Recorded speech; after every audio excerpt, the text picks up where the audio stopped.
جس گھر میں کھجور ہوگی اس گھر میں کبھی کوئی بھوکا نہیں سوئے گا۔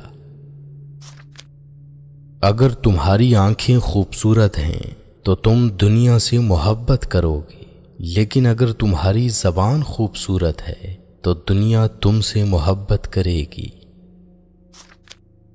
منہ سے ناخن کاٹنے والا برس کی بیماری میں مبتلا ہو جاتا ہے۔ اپنے نقصان سے ہرگز غمزدہ نہ ہوا کریں، کیونکہ اللہ آپ سے اس وقت تک کچھ واپس نہیں لیتا جب تک اس سے بہتر آپ کو عطا نہ کرے۔ جس کا دل سخت ہو وہ مساکین کے سر پر ہاتھ پھیرا کرے۔ انسان کی انسانیت تب ختم ہوتی ہے جب اسے دوسروں کے دکھوں پر ہنسی آنے لگے۔ کسی ایک کا ہو جانا ہی بندگی ہے۔ ہر روز قبلہ بدلنے والے بے دین ہوتے ہیں۔ اس گھر میں برکت اور خوشیاں کبھی نہیں آ سکتی جس گھر کی عورتوں کی بلند آوازیں گھر سے باہر جاتی ہوں۔ ہاتھ کی لکیروں پر نہیں بلکہ ہاتھ بنانے والے رب پر یقین ہونا چاہیے۔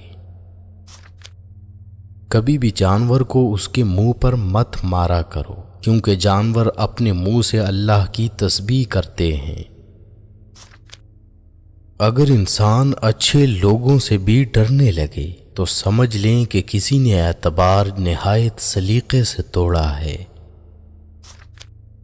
قبرستان ایسے جوانوں سے بھرے ہوئے ہیں جو بڑھاپے میں توبہ کرنے کے خواہش مند تھے۔ کسی انسان کا مکمل خاموش ہو جانا چیخ کر رونے کے برابر ہوتا ہے۔ جب تمہاری مشکلات حد سے بڑھنے لگیں تو سمجھ لو کہ اللہ تمہیں کوئی بلند مقام دینے والا ہے۔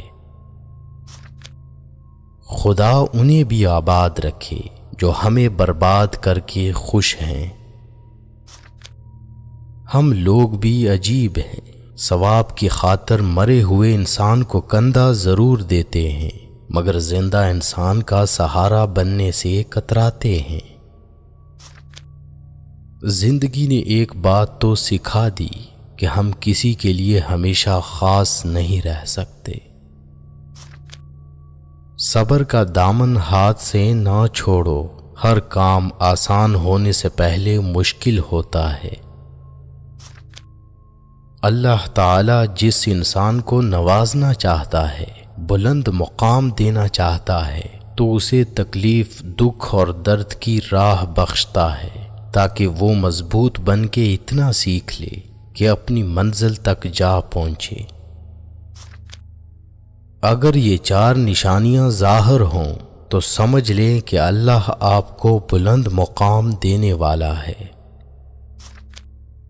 پہلی نشانی، بندے کو اللہ کی عبادت میں لطف آنا شروع ہو جاتا ہے اور گناہوں سے نفرت ہو جاتی ہے۔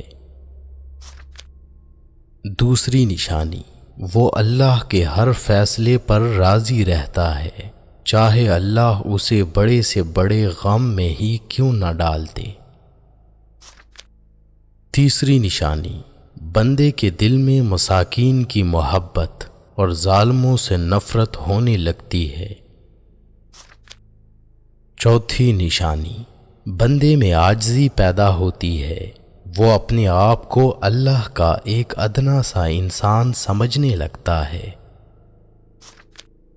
تو نیک ہو اور لوگ تجھے برا کہیں، اس سے بہتر ہے تو برا ہو اور لوگ تجھے نیک کہیں۔ اس سے تو خاموشی بہتر ہے کہ کسی کو دل کی بات کہہ کر پھر اس سے کہا جائے کہ کسی سے نہ کہنا۔ میں رب سے ڈرتا ہوں اور رب کے بعد اس شخص سے ڈرتا ہوں جو رب سے نہیں ڈرتا۔ سارے دکھ تین الفاظ پر آ کر ختم، اللہ ہے نا۔